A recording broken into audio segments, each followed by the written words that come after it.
The Golden Cage. The crystal chandeliers of the Blackstone Manor cast prismatic rainbows across the marble floors, each facet reflecting the opulence that money could buy.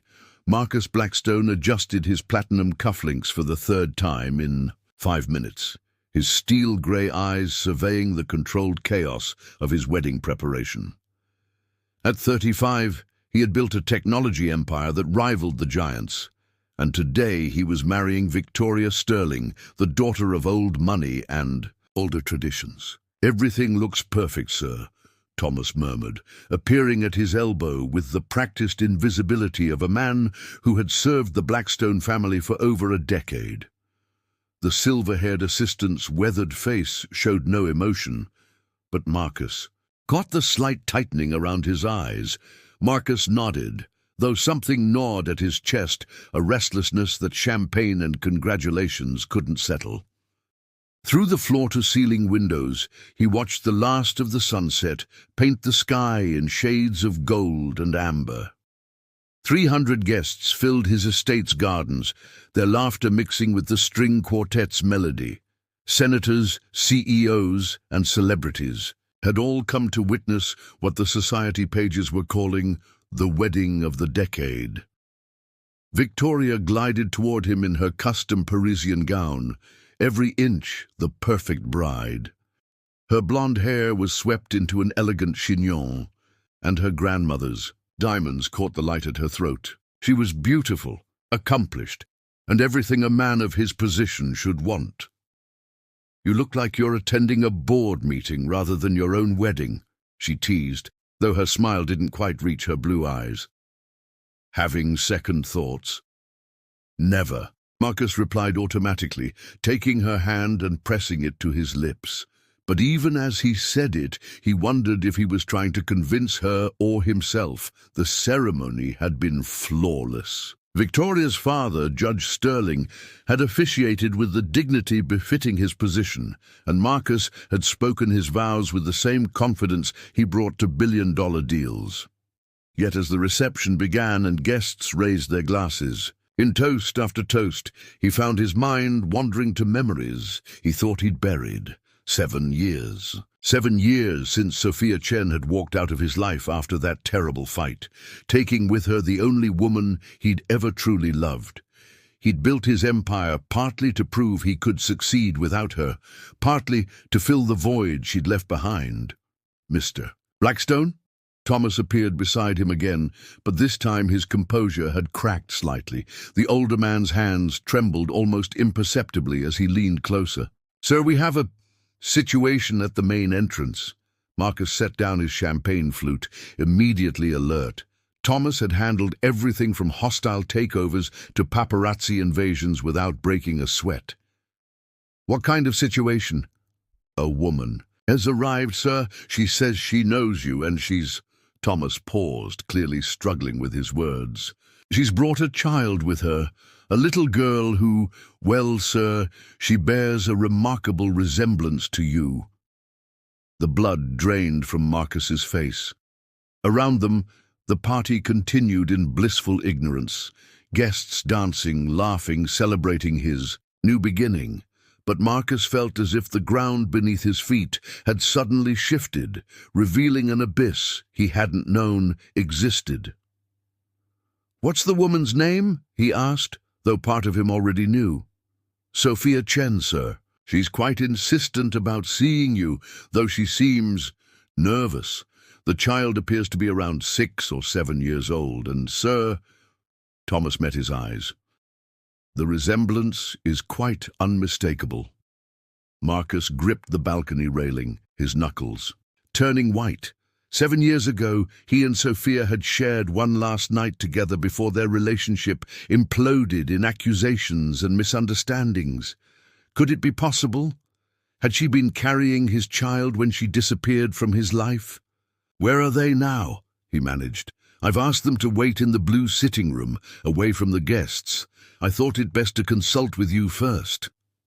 Victoria approached, her social radar finely tuned to detect anything amiss at her perfect celebration. "Darling, you look pale. Is everything all right?" Marcus forced a smile, though his world was tilting on its axis. Just some business that needs attending to. Nothing that can't wait. But as he looked toward the mansion where Sophia and a child, his child, waited in the shadows of his golden cage, Marcus knew that nothing would ever be the same again. Echoes of the past. Marcus's hands trembled as he walked through the marble corridors of his mansion, each step echoing like a countdown to revelation. The blue sitting room had always been his sanctuary, a quiet space filled with first edition, books and family portraits. Now it felt like a courtroom where his past had come to deliver judgment. He paused outside the door, hearing the soft murmur of a woman's voice and a child's innocent laughter. Taking a deep breath, he turned the handle and stepped inside. Sophia Chen stood by the window, silhouetted against the evening light. 7 years had only enhanced her beauty. Her dark hair fell in waves past her shoulders, and she wore a simple, navy dress that spoke of quiet elegance rather than ostentation. But it was the child beside her that stopped Marcus's heart. The little girl had his eyes, the same unusual shade of grey-green that his grandmother had called storm eyes. Her dark hair was pulled back with a purple ribbon, and when she looked up at him, he saw his own stubborn chin and the slight dimple that appeared when she smiled uncertainly. "Hello, Marcus," Sophia said, her voice steady despite the slight tremor in her hands. "Thank you for seeing us. Mommy, is this him?" The child whispered, pressing closer to Sophia's side. "Yes, sweetheart. Emma, this is Marcus. He's your father." The words hit Marcus like a physical blow. He sank into the nearest chair, staring at this miniature version of himself who regarded him with curious, intelligent eyes. "I know this is a shock," Sophia continued, moving to sit across from him while Emma explored the room's collection of antique globes. "I never wanted to disrupt your life like this, especially today, but I had no choice." 7 years, Marcus whispered, his voice hoarse. 7 years, Sophia. How could you not tell me? Pain flashed across her features. "You made it clear that night that you never wanted to see me again. You called me a liar, accused me of betraying you with David. When I discovered I was pregnant 2 weeks later," she shrugged helplessly. "I was young, proud, and heartbroken. I thought I was protecting all of us." Marcus remembered that night with crystalline clarity, the photograph of Sophia at a charity gala, dancing with David Morrison, her law school friend. Marcus had been consumed with jealousy, convinced she was having an affair. They'd fought, with the passion of people who loved each other desperately but had forgotten how to communicate. "I would have married you," he said simply, "if I'd known, out of duty." Sophia's eyes flashed. "I didn't want that for Emma or for us. I wanted to build something real, something that mattered. So I finished law school, started my environmental practice, and raised our daughter to be proud of both her parents, even the one who wasn't there." Emma wandered over, holding a small snow globe. "Daddy, Mommy says you build things that help people talk to each other all over the world. Is that true?" The word daddy nearly undid him. "Yes, sweetheart, that's right." "That's really cool," Emma said with 7-year-old solemnity. "I want to help people too, like Mommy does with the trees and oceans." Marcus looked at Sophia questioningly, and she smiled for the first time since arriving. She's been passionate about environmental causes since she could walk. Last month she organized a beach cleanup with her class. "Why now?" Marcus asked, quietly. "Why come to me today?" Sophia's composure finally cracked, and tears welled in her eyes. "Because Emma is sick, Marcus. She has acute lymphoblastic leukemia. She needs a bone marrow transplant, and I'm not compatible.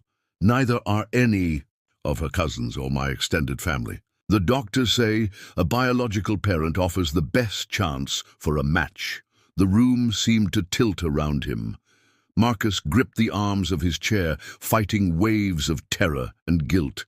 While he'd been building his empire and planning his wedding, his daughter had been fighting for her life. "How long?" he managed. "6 months since diagnosis. She's responded well to chemotherapy, but—" Sophia wiped her eyes. "Dr. Harrison Wells at Children's Memorial says without a transplant, her chances of long-term survival are only 30%. The door burst open, and Victoria swept in like an avenging angel. She'd clearly been searching for him, and her face was a mask of barely controlled fury. "So this is where you've disappeared to on our wedding night," she said, her voice deadly quiet. Her gaze took in the intimate family tableau, and Marcus saw the exact moment she understood the truth.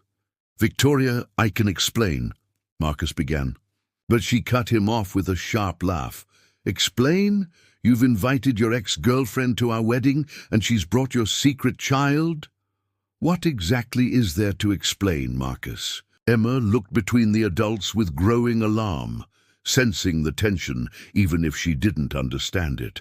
Sophia immediately moved to comfort her daughter, whispering soothing words. "She's sick," Marcus said simply. "My daughter is sick, and she needs my help." Victoria's face went white, then red with rage. "Your daughter? You've known about her for what, an hour? And already she's more important than your wife?" The accusation hung in the air like poison. Marcus realized he stood at a crossroads that would define the rest of his life and Emma's. Part 3. When Worlds Collide. Dr. Harrison Wells had the kind of gentle authority that came from years of delivering impossible news to desperate families. His office at Children's Memorial Hospital was filled with drawings from young patients, colorful butterflies and sunshine faces that spoke of hope in the darkest places. Marcus sat rigidly in the consultation chair, still wearing his wedding tuxedo, though the bow tie hung loosely around his neck. Beside him, Sophia clutched Emma's hand while their daughter colored peacefully, unaware that the adults were discussing her mortality. "The preliminary blood work confirms what we hoped," Dr. Wells said, reviewing the charts. "Marcus, you're a perfect match for bone marrow donation. It's quite rare. The odds of a parent being this compatible are roughly 25%. Relief flooded through Marcus so powerfully he nearly doubled over. "When can we do the procedure?" "We'll need to run more comprehensive tests, but assuming everything checks out, we could schedule the transplant within 2 weeks." Dr. Wells smiled at Emma, who had looked up from her coloring book. "How are you feeling today, little warrior?" "Good," Emma chirped. "Daddy brought me chocolate chip cookies from the hospital cafeteria. They're almost as good as Mommy's." The casual way she called him Daddy still made Marcus's chest tight with emotion. In just 3 days, this remarkable little girl had completely rearranged his understanding of love and purpose. "I've cleared my schedule indefinitely," Marcus told the doctor. "Whatever Emma needs, whatever the cost, money won't be an issue." Dr. Wells interrupted gently. "What Emma needs is time, patience, and a lot of family support during her recovery. The transplant process is intensive, and she'll need both parents fully committed." Both parents. Marcus glanced at Sophia, who had been maintaining careful emotional distance since the wedding disaster. Victoria had left that night in a fury of accusations and ultimatums, taking most of his wedding guests' sympathy with her. The society. Pages were already spinning stories about the billionaire's secret child scandal. "Dr. Wells, could you give us a moment?" Sophia asked quietly. The pediatrician nodded and stepped out, suggesting Emma might enjoy visiting the therapy dogs in the children's ward. Once they were alone, Sophia turned to face Marcus with the expression he remembered from their courtroom days, determined and slightly dangerous. "I need to know you're serious about this, Marcus. Not the medical part. I know you'll do anything to save Emma. But the father part. She's going to need consistency, reliability, not someone who shows up when it's convenient and disappears. When business calls." Marcus felt the sting of her words because they were fair. His track record with relationships wasn't exactly stellar. Even Victoria had complained about his workaholic tendencies. "I've already stepped back from day-to-day operations," he said. "James Fletcher is handling the quarterly reviews, and I've postponed the Singapore expansion indefinitely." Sophia raised an eyebrow. "You postponed Singapore? The deal you've been working on for 3 years. It's just business, Sophia. Emma is my daughter." For the first time since arriving at his wedding, Sophia's expression softened. "She asks about you constantly, you know. Where you live, what you like to eat, if you know how to play chess. She's been waiting her whole life to have a father. Marcus, don't break her heart." Before Marcus could respond, Emma burst back through the door with a golden retriever therapy dog in tow, her face radiant with joy. "Mommy, Daddy! This is Princess, and she knows tricks. Watch this, Princess, sit." As they watched their daughter demonstrate the dog's repertoire of commands, Marcus felt his phone buzzing insistently. Thomas's name appeared on the screen, along with a string of urgent messages about Victoria's press conference, board members demanding answers, and stock prices fluctuating with the scandal. He looked at the phone, then at Emma's expectant face, and made a choice that would have seemed impossible a week ago. He powered off the device and slipped it into his pocket. "Show me another trick, sweetheart," he said, sitting cross-legged on the hospital floor in his $1,000 suit. But their moment of peace was shattered when the consultation room door slammed open. Victoria stood in the doorway like an avenging goddess, flanked by 2 men in expensive suits Marcus recognized as her father's attorneys. The price of truth. The family courtroom of Judge Patricia Monroe was nothing like the boardrooms where Marcus typically wielded power. Here, wood paneling and the weight of legal precedent created an atmosphere where money mattered less than the best interests of the child. Marcus straightened his navy suit jacket and tried to project confidence he didn't feel. Across the aisle, Victoria's legal team had assembled like a small army. Her lead attorney, Harold Pemberton III, was a shark in Armani who specialized in destroying reputations and extracting maximum settlements. Victoria herself sat ramrod straight, every inch the wronged socialite in her Chanel suit and pearls. "Your Honor," Pemberton began with theatrical flourish, "my client has endured public humiliation of the most devastating kind. On her wedding day, she discovered her new husband had been harboring a secret relationship with his former lover and their illegitimate child." Marcus felt Sophia tense beside him. Their own attorney, Margaret Santos, was brilliant, but facing an uphill battle. Victoria's family had connections that ran deep in New York's legal circles. Mr. Blackstone's behavior demonstrates a pattern of deception and emotional instability that makes him unfit for custody of a vulnerable child, Pemberton continued. He abandoned his wedding reception, ignored his business obligations, and has shown reckless disregard for the stability this sick child needs. Judge Monroe, a stern woman in her 60s with sharp grey eyes, listened impassively. "Mr. Pemberton, this court is not adjudicating the dissolution of your client's marriage. We're here to determine custody arrangements for Emma Chen Blackstone." In the gallery behind them, Marcus could feel the weight of watching eyes. His parents, Richard and Diane Blackstone, sat in disapproving silence. They'd flown in from their retirement in Martha's Vineyard, clearly mortified by their son's public scandal. Sophia's sister Grace sat protectively behind Emma, who was spending the day at the hospital's child care center, blissfully unaware that adults were deciding her future. "Ms. Santos, your client's position?" Judge Monroe asked. Margaret stood with quiet dignity.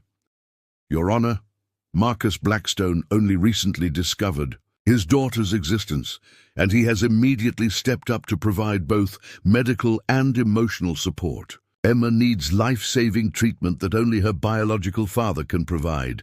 To separate them now would be medically dangerous and emotionally traumatic for the child."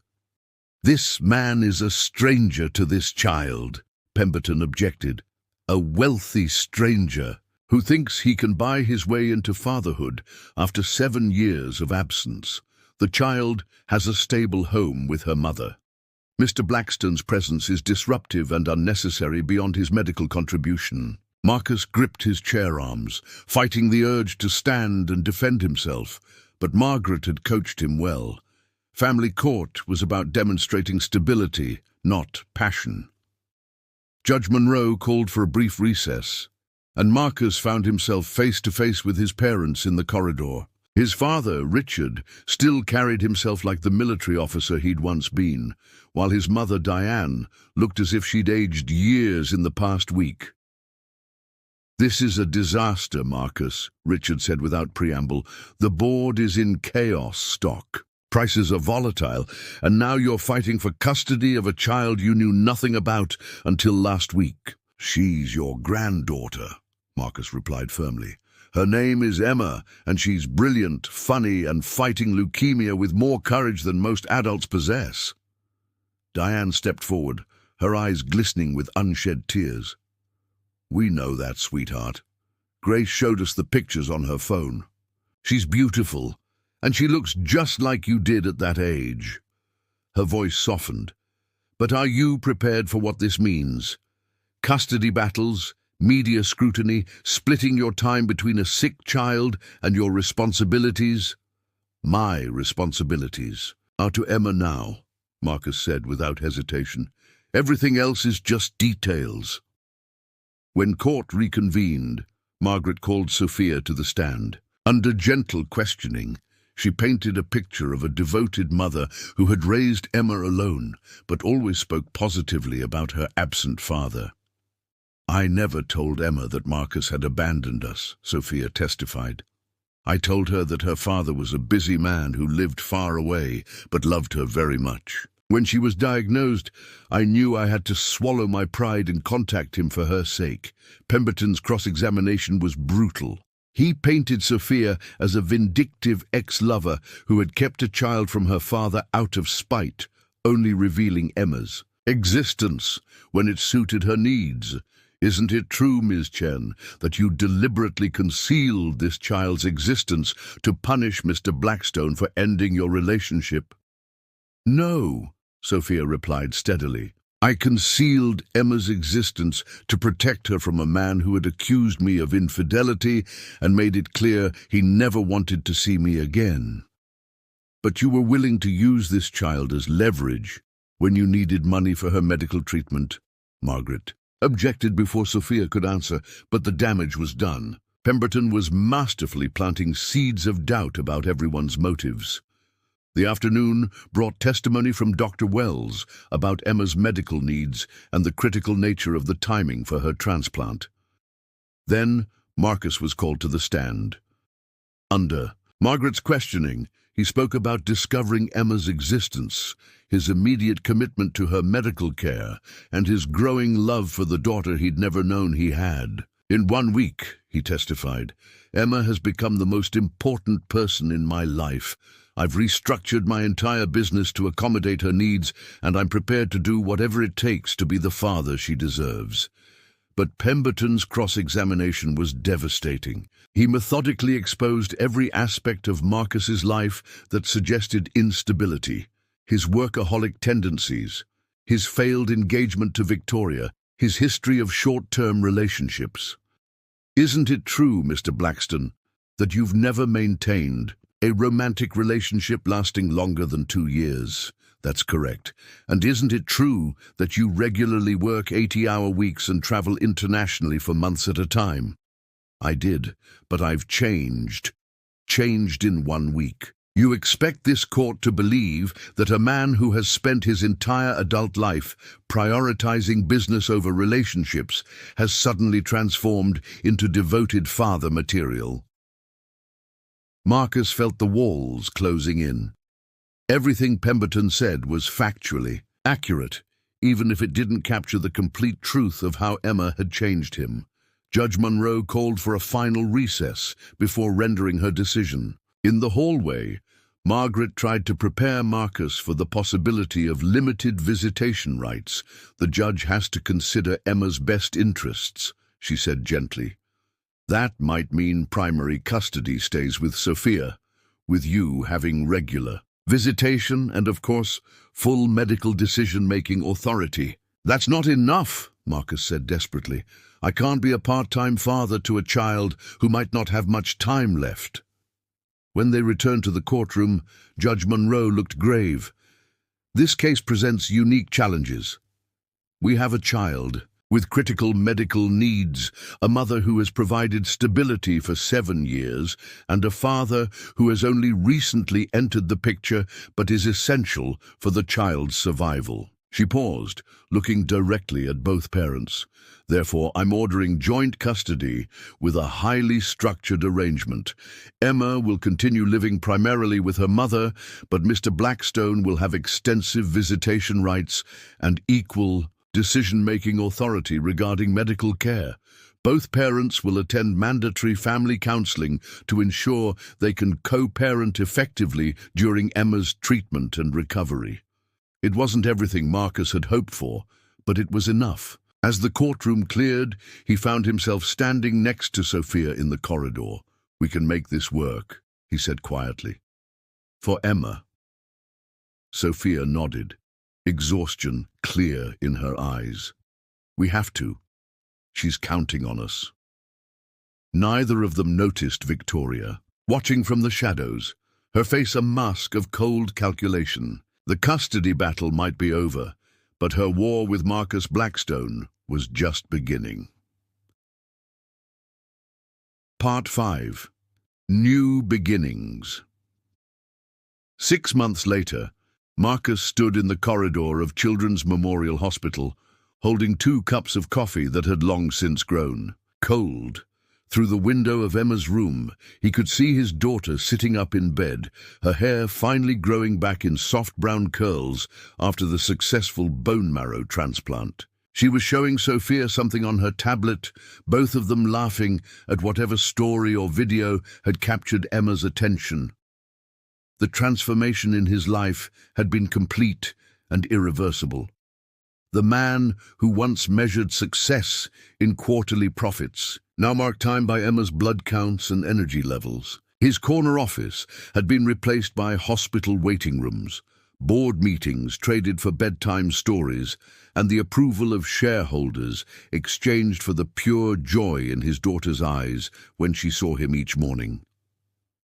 "Mr. Blackstone?" Dr. Wells approached with the smile that Marcus had learned to read like a barometer of hope. "I have Emma's latest test results." Marcus set down the coffee cups, his heart still racing despite months of increasingly positive reports. The fear never fully left, the knowledge that leukemia could return, that their victory might be temporary. "The results are excellent," Dr. Wells continued. "Her cell counts are completely normal, and there's no sign of the cancer cells. If these numbers continue for another 6 months, we'll officially declare her in full remission. She's going to be better than okay. Emma is one of T.